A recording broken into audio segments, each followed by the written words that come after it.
नमस्कार दोस्तों। शिक्षा शब्द की उत्पत्ति संस्कार नामक शब्द से हुई है। जिस प्रकार किसी व्यक्ति के संस्कार उसके व्यक्तित्व का निर्माण करते हैं, उसी प्रकार किसी देश की शिक्षा का निर्माण वहां की संस्कृति से होता है। भारत देश की संस्कृति के बारे में तो विश्व में भी उसका डंका बजता है। हमारे देश की संस्कृति जो है ना, संगम वाली संस्कृति है। संगम का अगर जिक्र आता है तो सबसे पहले आपके दिमाग में प्रयागराज नजर आएगा। और आज इस वक्त प्रयागराज में तो धूम मची हुई है। बड़े बड़े तीर्थ स्थलों से जो है ना श्रद्धालु वहां पहुंच रहे हैं, संगम में स्नान कर रहे हैं। लेकिन क्या आपको पता है कि तीर्थ राज क्यों कहा जाता है संगम को? तीर्थों का राजा क्यों कहा जाता है संगम को, प्रयागराज को? आज उसके बारे में मैं आपको एक छोटी सी कहानी बताने वाला हूँ। दरअसल भारत देश में बहुत सारे संस्कृति के उद्गम स्थल हैं। हमारे देश में बहुत सारे तीर्थ स्थल हैं। एक बार सारे तीर्थ स्थल जो है ना मिल करके बात करते हैं कि किसी ना किसी को जो है ना राजा बनना पड़ेगा, और उस राजा के यहाँ पे सारे तीर्थ स्थल जो है ना इकट्ठा हुआ करेंगे माघ में। भाई अब ये तय हुआ कि किसे राजा घोषित किया जाए, तो सारे तीर्थ स्थल भगवान श्री कृष्ण के पास पहुंचते हैं। भगवान श्री कृष्ण संगम को यानी प्रयागराज को तीर्थों का राजा घोषित कर देते हैं। अब जब माघ मेला लगता था तो सारे तीर्थ स्थल जो है ना प्रयागराज में उपस्थित होकर के वहां पर भेंट किया करते थे, आपस में मिला करते थे। लेकिन कहते हैं घमंड किसी को भी आ जाता है। प्रयागराज को इस बात का घमंड हो गया कि वो तीर्थों का राजा है, और ये बात जो है ना भगवान श्री कृष्ण तक पहुंच गई। अब भगवान श्री कृष्ण ने नारद मुनि को प्रयागराज भेजा।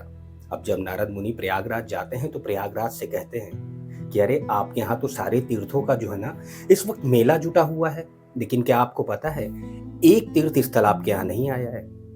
भाई प्रयागराज बोलते हैं ऐसा कौन सा तीर्थ स्थल है जो इस वक्त जो है ना प्रयागराज में नहीं है? बोलते हैं इस वक्त आपके पास ब्रज का 84 कोस वाला जो स्थान है वो संगम में नहीं है, प्रयागराज में नहीं है। भाई प्रयागराज सोचते हैं कि अब वो आखिर क्यों नहीं है। अब वो श्री कृष्ण भगवान के पास पहुंचते हैं। श्री कृष्ण भगवान से कहते हैं कि प्रभु, ब्रज का 84 कोस का इलाका ये संगम में क्यों नहीं आया, इतना बड़ा तीर्थ स्थल होने के बाद?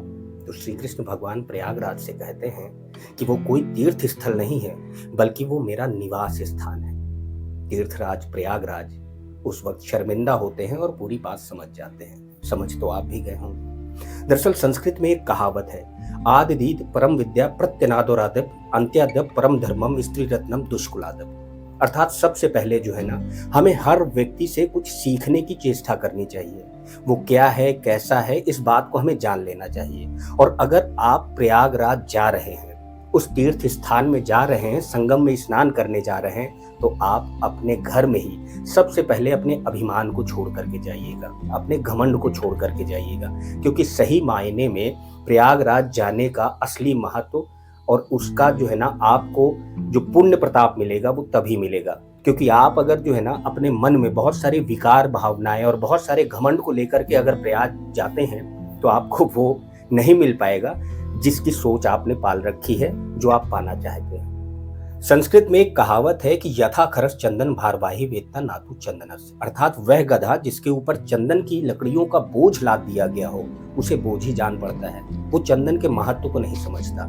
इसलिए अगर प्रयागराज में आपको जाना है, उस तीर्थ स्थान में जाना है और आपको अपने बहुत सारे पापों का निवारण चाहिए, तो सबसे पहले आपको उस प्रयागराज के बारे में समझना पड़ेगा, उस धरती के बारे में जानना पड़ेगा, उसके इतिहास के बारे में आपको जानना पड़ेगा।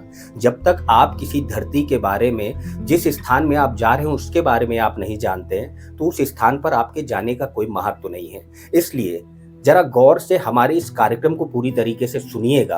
और हाँ, अगर आप टीवी पे नहीं देख पा रहे हैं तो हमारे YouTube चैनल पर भी देखिएगा, क्योंकि इस जगह के बारे में जो हम जानकारी देंगे ना वो आपको कहीं और नहीं मिलने वाली। तो लगातार देखते रहिए हमारे इस प्रोग्राम को। शुक्रिया।